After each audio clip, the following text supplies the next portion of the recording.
Assalamualaikum warahmatullahi wabarakatuh. Waalaikumsalam warahmatullahi wabarakatuh. Kami dari kelompok 1 akan memaparkan pendapat kelompok kami mengenai beberapa kasus yang ada.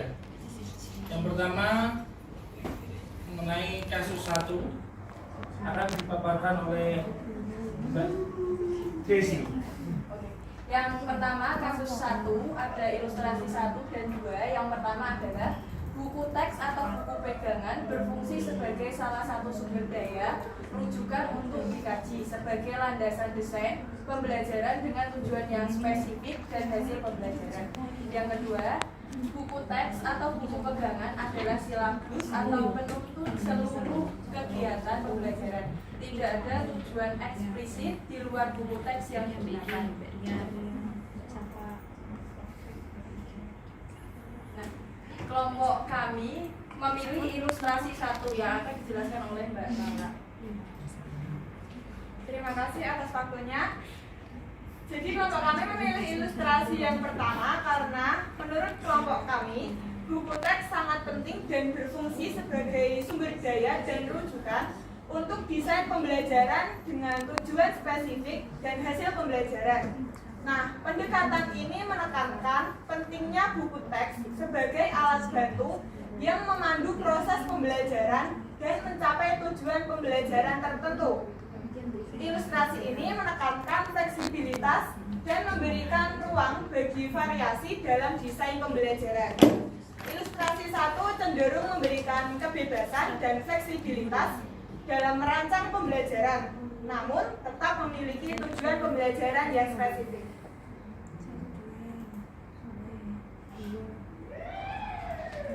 Kemudian pertanyaan 2, ilustrasi mana yang menurut Anda cocok dan sesuai untuk peserta didik kekinian? Dijelaskan. Menurut kelompok kami, ilustrasi 1 sangatlah cocok dan sesuai jika digunakan untuk peserta didik kekinian karena lebih relevan untuk mengadopsi pendekatan yang mencakup kebebasan dan fleksibilitas. Generasi muda saat ini cenderung menanggapi lebih baik terhadap pembelajaran yang memungkinkan mereka untuk terlibat aktif, berpikir kritis, dan memiliki peran dalam proses pembelajaran mereka. Pendekatan ini juga dapat mendukung pengembangan keterampilan ABK 21 seperti keterampilan kolaborasi, komunikasi, dan kreativitas. Baik, di sisi akan memaparkan mengenai kasus 2, di mana ada 2 ilustrasi. Yang pertama yaitu hasil belajar yang diinginkan membutuhkan penilaian unjuk kerja yang bersumber dari keilmuan sebagai konten buku teks. Dan ilustrasi yang kedua yaitu penilaian terdiri dari tes pengetahuan sikap dan keterampilan yang ada pada buku pegangan dan mungkin terpisah lembar kerja peserta didik, namun masih terkait erat dengan konten buku teks. Selanjutnya akan dipaparkan oleh Mbak Nina.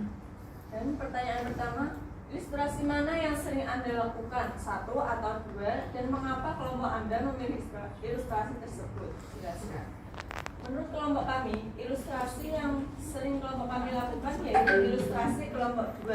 Hal tersebut karena sesuai dengan Permendikbud nomor 23 tahun 2016 mengenai standar penilaian pendidikan pada pasal 3 ayat 1 yang berisi bahwa penilaian hasil belajar peserta didik pada pendidikan dasar dan pendidikan menengah meliputi aspek sikap, pengetahuan, dan keterampilan. Penilaian hasil belajar peserta didik dilakukan sesuai dengan tujuan penilaian secara berkeadilan, objektif, dan edukatif. Proses tersebut dilakukan melalui berbagai teknik penilaian, menggunakan berbagai instrumen, dan berasal dari berbagai sumber agar lebih komprehensif.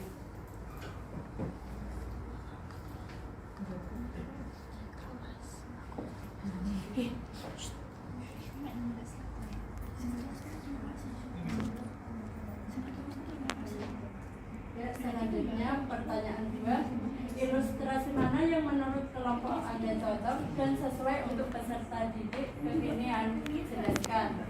Menurut kelompok kami, ilustrasi yang cocok dan sesuai untuk peserta didik masa kini yaitu ilustrasi 2. Hal tersebut relevan dengan kondisi saat ini yang menggunakan kurikulum merdeka yang menekankan profil pelajar Pancasila, sehingga penilaian peserta didik tidak hanya dilihat dari pengetahuan dan keterampilan saja, tetapi juga dari sikapnya.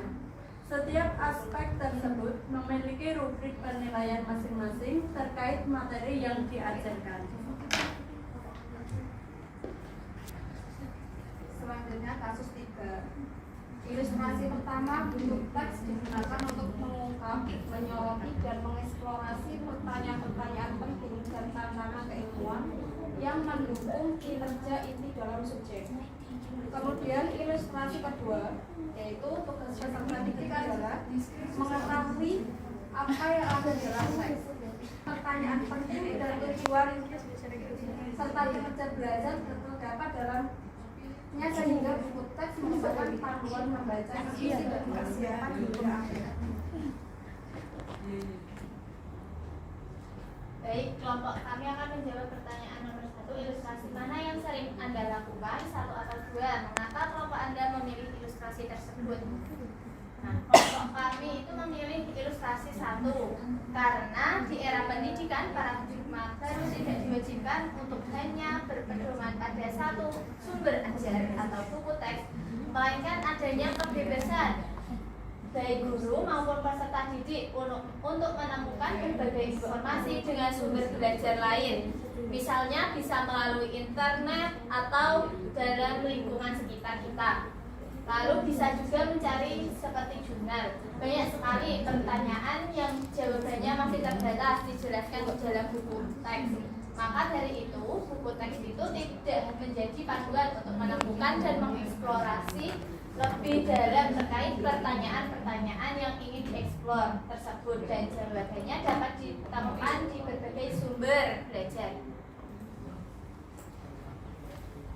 Ya, selanjutnya saya akan menjawab pertanyaan nomor 2. Ilustrasi mana yang menurut Anda cocok dan sesuai untuk peserta didik kekinian? Jelaskan. Jadi ilustrasi yang menurut kelompok kami cocok dan sesuai untuk peserta didik masa kini yaitu ilustrasi 1. Berdasarkan ilustrasi 1 tersebut menunjukkan gaya belajar peserta didik saat ini lebih aktif membaca secara e-book, artikel, jurnal, flipbook, dan media online lainnya. Selanjutnya untuk literatur online mudah diakses, menarik, dan mendukung pengetahuan yang ingin diketahui oleh peserta didik. Selanjutnya selanjutnya kasus 4.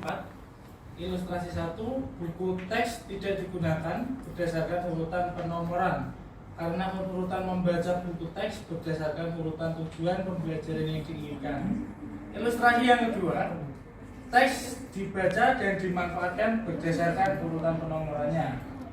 Pertanyaan 1, ilustrasi mana yang sering Anda lakukan? 1 atau 2? Dan mengapa kelompok Anda memilih ilustrasi tersebut? Ilustrasi yang kami gunakan, ilustrasi yang nomor 1. Itu karena penggunaan buku teks merupakan sumber atau media pembelajaran yang harus disesuaikan dengan tujuan pembelajarannya. Contohnya, pembelajaran yang akan dicapai pada topik 3, maka guru dapat membantu peserta didik dalam pembelajaran untuk memahami topik 3 terlebih dahulu tanpa harus menyelesaikan topik 1 dan 2. Selanjutnya pertanyaan yang nomor 2, ilustrasi mana yang menurut Anda cocok dan sesuai untuk peserta didik kekinian? Jelaskan. Ilustrasi yang cocok menurut kelompok kami dan sesuai yaitu ilustrasi nomor 1 yang menunjukkan penggunaan buku teks tidak berdasarkan penomoran melainkan berdasarkan urutan pencapaian tujuan pembelajaran. Buku teks bukan satu-satunya sumber belajar. Siswa juga dapat mencari sumber belajar yang lainnya. Selanjutnya Mbak Firja, silakan. Baik, kasus 5 yang ilustrasi pertama yaitu buku teks adalah salah satu sumber daya dan rujukan di antara banyaknya sumber belajar. Buku pegangan termasuk sebagian materi dan umumnya hanya digunakan untuk merangkum ide-ide penting dan sebagai landasan memecahkan masalah dan dukungan argumen penting. Yang ilustrasi kedua yaitu buku teks sumber primer dan bahan sumber lainnya jarang digunakan ringkasan dan konten buku teks diambil sebagai kegiatan untuk dipelajari, didalami, dieksplorasi, diuji, dan dikritik. Nah, pertanyaan yang pertama yaitu ilustrasi mana yang sering digunakan? Menurut kelompok kami, yang sering digunakan adalah ilustrasi yang pertama. Karena buku teks hanyalah salah satu sumber belajar yang dapat dimanfaatkan oleh guru maupun peserta didik sebagai acuan dan pegangan dalam pembelajaran. Selain itu, buku teks juga dibedakan menjadi dua macam, yaitu buku pegangan guru dan buku pegangan siswa. Nah, kami terbiasa juga memadukan penggunaan buku teks dan materi dari media digital yang lainnya. Pertanyaan kedua, ilustrasi mana yang menurut Anda cocok dan sesuai untuk peserta didik kekinian? Menurut kelompok kami yaitu ilustrasi yang pertama, karena menunjukkan buku teks hanyalah salah satu sumber belajar penunjang proses pembelajaran yang manfaatnya harus sesuai kebutuhan peserta didik dan sesuai dengan tujuan pembelajaran itu sendiri. Nah, oleh karena itu ilustrasi yang pertama sangatlah tepat digunakan dalam pembelajaran. Terima kasih. Sekian pemaparan dari pendapat dari kelompok 1. Apabila ada yang ditanyakan, silakan menghubungi kami. Assalamualaikum warahmatullahi wabarakatuh.